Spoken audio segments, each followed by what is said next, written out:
Selamat pagi Bang Hadid Fadil, Mbak Rati, Bang Iqbal. Baik, Sehat, Bang Pangi, salam hormat juga. Hasil researchnya sendiri seperti apa? Ini metodenya seperti apa? Apakah memang sudah tepat nih Anies dan juga Sandi nantinya akan disandingkan melihat elektabilitas dan juga popularitasnya? Ya, pertama Mbak Rati, dari metodologi kita akan mengambil 1.200 multi-stack random sampling itu, kemudian dengan metodologi yang cukup ketat, baik verifikasi, konfirmasi, kemudian cleaning data, spot check, dan konfirmasi, termasuk kita mengambil data persis by name, by address ya, dengan begitu sangat menjaga kita sampai ada rekaman audionya, rekaman foto, kita melatih bagaimana supaya seminimal mungkin tidak ada terjadi margin of error, walaupun sebetulnya level confidence kita tetap 95%, 2,8 margin of errornya. Tapi ini adalah upaya untuk menjaga metodologi supaya betul-betul hasilnya presisi dan akurat. Tentu hasil survei yang kedua adalah tergantung data itu diambil juga akan mempengaruhi.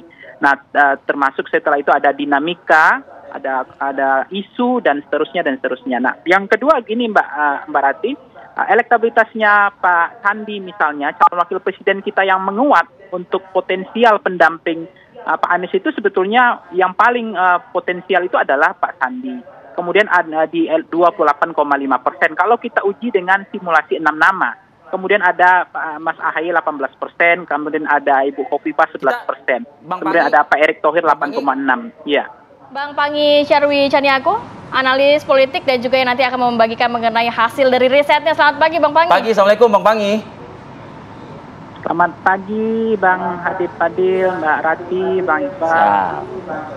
Baik, Bang Pangi, salam hormat juga. Hasil researchnya sendiri seperti apa? Ini metodenya seperti apa? Apakah memang sudah tepat nih Anies dan juga Sandi nantinya akan disandingkan melihat elektabilitas dan juga popularitasnya? Ya, pertama Mbak Rati, dari metodologi kita akan mengambil 1.200 multi-stack random sampling itu, kemudian dengan metodologi yang cukup ketat, baik verifikasi, konfirmasi, kemudian cleaning data, spot check, dan konfirmasi, termasuk kita mengambil data persis by name, by address ya, dengan begitu sangat menjaga kita sampai ada rekaman audionya, rekaman foto, kita melatih bagaimana supaya seminimal mungkin tidak ada terjadi margin of error, walaupun sebetulnya level confidence kita tetap 95%, 2,8 margin of errornya. Tapi ini adalah upaya untuk menjaga metodologi supaya betul-betul hasilnya presisi dan akurat. Tentu hasil survei yang kedua adalah tergantung data itu diambil juga akan mempengaruhi. Nah, termasuk setelah itu ada dinamika, ada isu dan seterusnya dan seterusnya. Nah, yang kedua gini Mbak Rati, elektabilitasnya Pak Sandi misalnya, calon wakil presiden kita yang menguat untuk potensial pendamping Pak Anies itu sebetulnya yang paling potensial itu adalah Pak Sandi. Kemudian ada di 28,5%. Kalau kita uji dengan simulasi 6 nama, kemudian ada Mas Ahaye 18%, kemudian ada Ibu Khofifah 11%, kemudian ada Pak Erick Thohir 8,6%. Ya. Kita sambil putarkan ya, grafisnya ya mungkin ya. Silakan dilanjut, ya. Silakan dilanjut. Oke. Ya, ini menunjukkan dalam data kita ini calon presiden kita maupun wakil presiden itu, kalau kita bicara tentang capture in zoom presiden kan ada Pak Anies, Mas Ganjar dan Pak Prabowo. Nah, kalau capture misalnya di simulasi cawapres itu ya Pak Sandi, Mas Ahaye, Bu Khofifah, Erick Thohir. Ini yang cukup potensial. Nah, dari simulasi, kemudian kalau menarik adalah nih simulasi 3 nama. Ini menarik. Ada tiga pasangan calon presiden yang kita uji, kita kasih ke publik data ini kita sampaikan dengan nama dan dengan gambar, kita bantu mereka untuk memutuskan siapa yang mereka akan pilih, misalnya Bang Adib. Itu ada posisi yang cukup potensial, cukup bagus adalah Anies Sandi itu di angka yang 33,8%. Kemudian disusul oleh Ganjar Erick 30,7% dan Prabowo Khofifah itu 25,9% dengan model 3 pasang. Sebenarnya simulasinya banyak tapi kita coba bolak-balik terus, dan ketika kita sodorkan ini ke publik dengan pasangan-pasangan seperti ini, masyarakat sudah mulai ada penentu yang mereka tentukan gitu. Nah, samping itu, Bang Adib, Bang Adib ya, kalau elektabilitas misalnya wakil presiden kita ambil semua misalnya, ada calon wakil presiden dengan pilihan tertutup kita masukkan semua, itu tetap Pak Sandiaga Uno tertinggi ya di 16,4%. Di luar nama Mas Ganjar, kemudian Ridwan Kamil adalah 13,4%, ada AHY 12,1%, ada Khofifah 5,9%, Erick Thohir ada 4,6%. Nah, ini adalah elektabilitas calon wakil presiden yang cukup potensial. Nah, kalau kita lihat sebaran Bang Adib, ini menarik juga elektabilitas calon wakil presiden berdasarkan wilayah misalnya. AHY itu kuat wilayah di DKI dan Jakarta. Ya, berdasarkan wilayah. Itu irisan sumber elektoralnya. Ada 22%. Di DKI Banten. Sementara Sandi punya kemampuan cukup yang relatif signifikan bagus ya, cukup menguat di terutama Sandi itu kuat di Sumatera, kemudian di Sulawesi dan ada di Kalimantan. Jadi sebarannya lebih menyebar. Nah, sementara misalnya Ridwan Kamil itu lebih terjadi penguatan di Jawa Barat. Begitu juga misalnya Khofifah itu kuat di Jawa Timur. Nah, ini masing-masing mereka punya basis elektoral ya sebagai zonasi wilayah primer sumber suara mereka itu lebih melebar, memang lebih menyebar itu adalah proporsional itu adalah Sandiaga Uno gitu. Oke, kalau mengenai isu-isu yang beredar terkait Anies dan juga Sandiaga Uno nih ya, yang zaman Pilgub gitu, akankah juga apakah juga jadi perhatian bagi para pemilih ini, Bang? Gimana Mbak Rati? Isu-isu yang beredar mengenai Pilgub kemarin, hubungan antara Anies dan juga Sandiaga Uno, akankah ini juga menjadi perhatian para pemilih, begitu Bang? Ya, sebetulnya apa yang isu itu kan sudah menurut saya sudah mulai closing ya. Apa yang disampaikan statementnya Pak Anies bahwa itu sudah selesai ketika menang dan Pak Sandi sudah istikharah, sudah mengikhlaskan. Jadi artinya memang hubungan antara Pak Anies Pak Sandi sampai sejauh ini, kalau saya cermati masih hubungan yang cukup harmonis ya, cukup bagus. Nah, itu yang pertama. Yang kedua Mbak Rati, Bang Adi Fadil ya, chemistry-nya Anies Sandi ini cukup teruji ya. Kita tahu bahwa ketika mereka menjadi gubernur dan wakil gubernur di DKI Jakarta, itu terbagi dengan baik tugas mereka. Dalam konteks ini tidak ada istilahnya itu matahari kembar, tidak ada panggung yang saling memadamkan lampu gitu ya, bulan madu yang cukup bagus, pembagian tugas yang cukup bagus. Karena begini juga Mbak Rati, Bang Adib ya, ketika memang ada positioning yang tidak jelas, pembagian tugas yang tidak jelas antara gubernur dengan wakil gubernur, itu akan memunculkan konflik ya, dan itu akan merusak kinerja, capaian dan prestasi itu sendiri.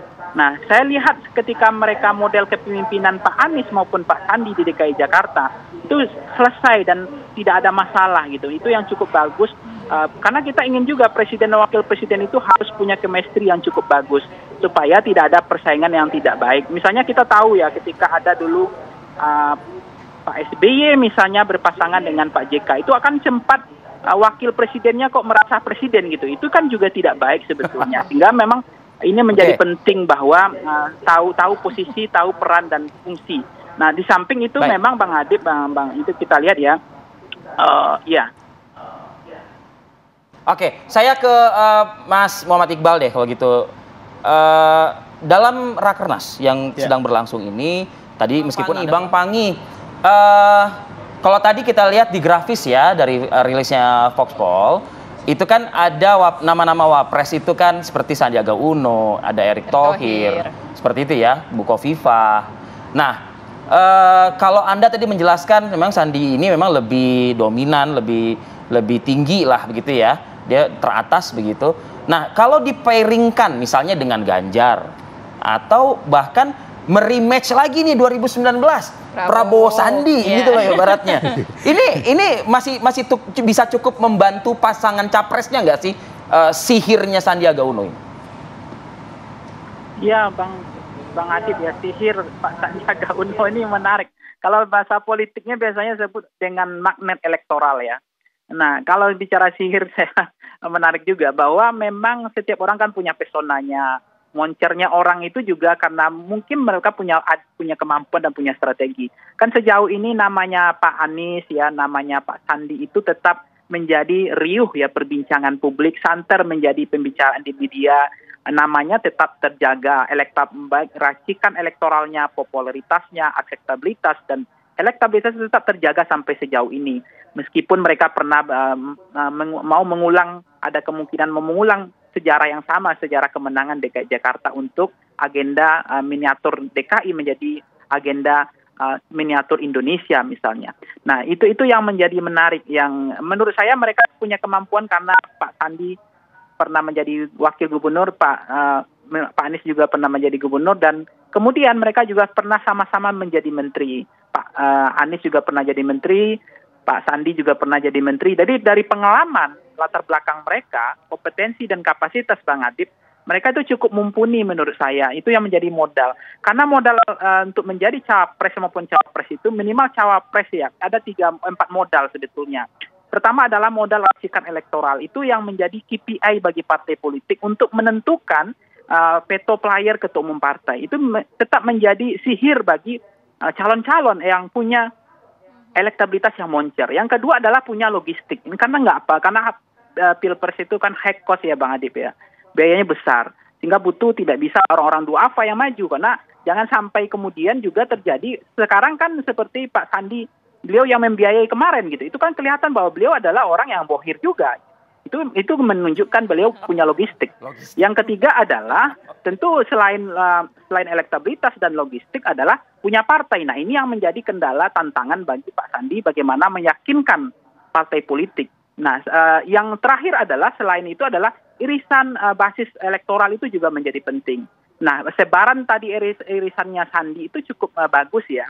Nah, ini menjadi penting juga karena keterwakilan representasi wilayah itu juga menjadi penting. Itu yang mengapa kemudian sejauh ini kenapa Khofifah itu dilirik ya, Bang Adib ya.